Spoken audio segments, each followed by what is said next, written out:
Well, hi everybody, this is Steve, D9 Games. Wanted to do how to run a campaign finale. So last night we actually had a campaign finale in our Tuesday night, the Nameless Ones Enlighten campaign. We were in approximately 46, maybe 47 AD, and they took level, I think we started at level 1, we polished it off, the highest was maybe level 12.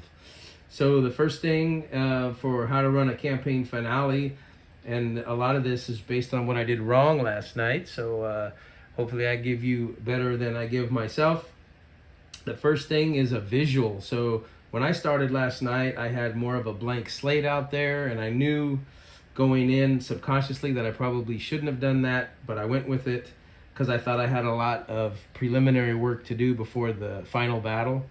But what I recommend is something similar to this, where you set up a final battle, maybe not with the hero figs out there, or maybe not even with the villain figs, but at least set up the terrain, the castle scene, or whatever you anticipate happening. I think I didn't set up we call it a campfire scene, something you can kind of look at while you're role playing and adventuring. The reason I think I didn't set it up is because I wasn't exactly sure how it was going to go down, so I'm going to give myself a little bit of grace there. But the first thing I recommend, and even if you don't use it, you could tear it down if things don't pan out, is set up some kind of scene in the middle of the table. And there was 7 of us last night, so something like this would have been cool to look at and maybe get some ideas flowing through the old gray cell. But yes, number 1, set up some type of scene. Number 2 on how to run a campaign finale would be make sure you know the why. The why and kind of how they prepared. So I went around the table, and I always try to go simple turn order around the table, to my left and around to my right to finish. And then I do what I need to do, and then if I feel like I need to go around the horn again to get a little more information, or maybe I feel like they're not quite expended on the ideas they have for the situation, I'll go around again. But I went around the horn, and I basically asked everybody how they were prepared. So I said, listen, our first player to my left was our Scouto. I said, Scouto, how did you prepare for this war that you knew was coming? It's going to take place in Chelmsford, which is about a day's journey south of the camp that they were in with their allies preparing for this war. And so he gave me his take on how he thought he would prepare. And then I went to Zach, and I asked how he prepared. He's our priest in the group. Then I went to Kethri, the beast magic mage. Corrigan, asked how he might have prepared. And then the next was Lucius, the guard warrior. And then Foliage, the Fey tree creature. And then the last player character to my right was Iris, the Greek mage. So I asked them all how they prepared for this battle so they can get their juices flowing a little bit. And then I explained that they had some allies on their side. This was a major war, so of course the heroes included Corrigan. Any that survived the complete wipeout in Coelen was going to be helping them. The elves, who most of them weren't even there yet. I think Scouto forgot to summon them because it takes a few days for them to get here. The Fae, some Celts, and then they thought 2 dragons were on their side until the plot twist later where the dark purple dragon Merle, the wizard, who turns into a dragon, turned on them later in the battle. Also, the faction, the Green Watch. So they were able to tell me how they were taking advantage of those alliances going into this battle. They did have meters that had been building up throughout the last 6 months of the campaign, where they had gone on a scale of 1 to 10 to a 3 with their relationship with the Fae, 4 with their relationship with the Celts, an 8 with the Elves, 6 with the Corrigan, and a 7 with the Fomorian. So during the 6 months of play, we kind of kept track of how their alliance meter was going with all these other factions and races, so that played a part as well. So what I began to do was keep on my battle pad, as you know I like to use, I started to keep a bit of a scoreboard. So here's my battle pad, and you can see across the top, there they are: Scouto, Zach, Kethri, Lucius, Foliage, and Iris. You can see at the end they got 100 pop for this major mission. I was keeping score throughout the night of how well they had rolls, how good of ideas they had. Anything that was a plus would go on to the heroes side of the scoreboard. Anything that was a minus would go on to the villain side of the scoreboard. Now the villains throughout the evening, I kept track of. I knew to be Merle, the dark purple dragon, because I knew he was going to turn on the group, and he actually turned on Ezra, the red dragon, and was able to blind the dragon. So part of our encounter last night was the dragon was looking for somebody to ride him and give him a little tug and help guide him through the battlefield. Several Fomorian factions were on the villain side. The vampires, of course, and the Romans were on the villain side. Also, one faction, which wasn't too much of a surprise because they were burning mages at the stake, was the Order of the Silver Dawn, which is some high and mighty paladin types.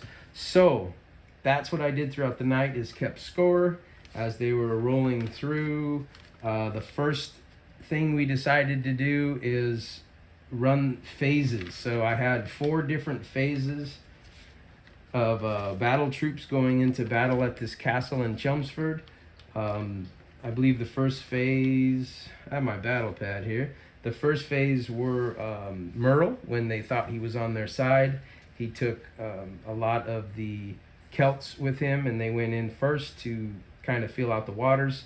Ezra flew in with 2 of the player characters on his back, Kethri and Scouto, and they were going to find the best way to the castle, because outside of this castle was probably 1,000 Romans and some vampires fighting 1,000 Celts, Corrigan, and some Fomorian, one faction of Fomorian. So this place was a complete. I had the wind blowing northbound right in the heroes' faces.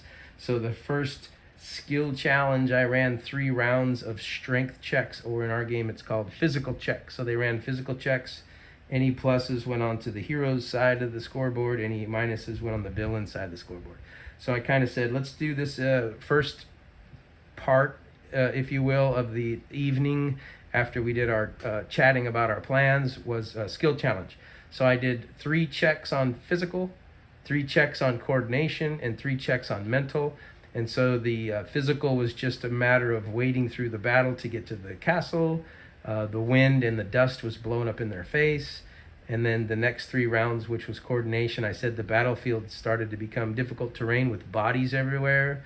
And then the last 3 challenges were mental, because the Black Dragon, post plot twist turning on the heroes, fighting Ezra the Red Dragon, began to run spells and mind influencing spells on the player. So they had to make mental checks for the next 3. So the skill challenge part was complete. I kept the scores. Anytime they failed, they would cause 2 damage that armor would not absorb. So it's just straight up 2 damage. And so that was 9 rounds of potentially quite a lot of damage. And these guys are running probably no more than 30 health. So you figure 2 or 3 or 4 fails, they're looking at like 8 or 10 damage going into a boss battle. So that was the next one. The next portion of this was, originally I wrote up skirmish, a breach, infiltrate, and a boss battle. So what ended up happening was the 2 that were riding the Red Dragon were dropped off on the top of the castle, and there was some siege weapons up there, and I thought maybe they would catch the idea to use the siege weapons on the Black Dragon, or Dark Purple Dragon, and they didn't. They decided to hit a door and go down the stairs and hunt for Romans. So they split the party, which is really cool. I was kind of hoping they might, to see how that would work. So 2 of the 6 in the party went down the stairs in the castle to hunt the Romans and any kind of other villains they might find. They did find a stair full of Romans. They were able to make light work, and they got to the base of the castle where 2 vampires attacked, and then several Roman So they pretty much were a 2v2 on the vampires. One of them almost died. I think got down to 1 hit point. And then the other ones, then the Romans came in and made it difficult work. So now the rest of the party that were out in the battlefield, still trying to make their way to the castle, were making haste to get in there as these Romans, as you can see in this scene, overwhelmed their flanks. So the dragons battled each other in the field. I kept score on the greater war with all the different factions and races. And we skipped almost straight to the boss battle. But we did a little bit of the skirmish, like I said, down the stairs and in the castle, and then they fought some Romans outside. So the boss battle was a final vampire rolled in. I think he got off a claw attack and got one of our players to 0. Failed on a bite attempt and then was killed by Kethri, the beast magic Korrigan mage. And then the priest of all heroes went down on the outside of the castle here. You might be able to see on the left, the yellow robe wearing priest is down. And I made a roll that Roman was going to coup de grace him or proceed toward the mage. And the roll went to proceed toward the mage. So he was able to roll a physical roll on his turn. He passed. So that makes him unconscious but not dying anymore. So he laid there for the next couple rounds of the battle. It went pretty quick after that, really, and I think the whole night of gameplay, from RP to adventure to plans to the skill challenges and the boss battle, was no more than 2.5 hours. So we go around the table rather quickly in the Enlightened system, and then here we are at the boss battle. So we made rolls for the red dragon and the black dragon. I had my players do rolls randomly to see who would win that battle, and it did go. Could have went either way. The red dragon won the battle 3-2. So red dragon prevailed. Black dragon dies. The last of the vampire turned into bats and flew away, but everyone else either surrendered, retreated, or were killed. So this was the grand finale. So I basically decided that the Roman invasion was put to a stop, and I went around the table, or as we say, around the horn, one last time, and I said, based on this incredible victory, 100 points of progression earned tonight, I said, Scouto, what would you like to do with your future as you ride into the sunset? Scouto said he's going to concede to the mage, who turns himself into a red dragon, who's been alive for several hundred years. He's going to concede with his elven blood to allow this mage, I don't want to say vampire, but he does have a chemical way of staying alive and being immortal with the use of elven blood. So he's going to help him do that as they both defend Albion.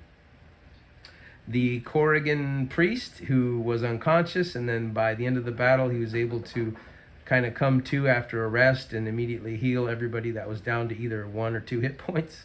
He decided, as a Korrigan that survived this epic battle, to go into Coelen, where most of the Korrigan leaders were killed, and bring them back and become the leader of the Korrigan in Coelen.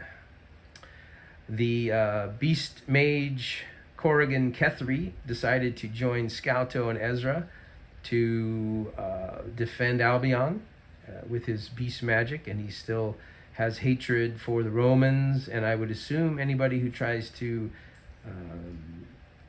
permeate, take over, infest Albion, the pre-Great Britain continent. So Kethri decided to do that and join forces with Scouto and Ezra.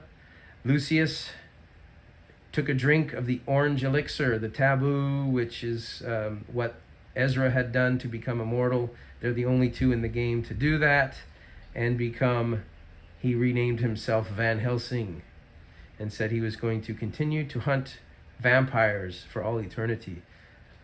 And so then I would assume he's also going to work with Ezra, Scouto, and Kethri so that he could have access to this orange elixir, this eternal life, elven blood drip, whatever.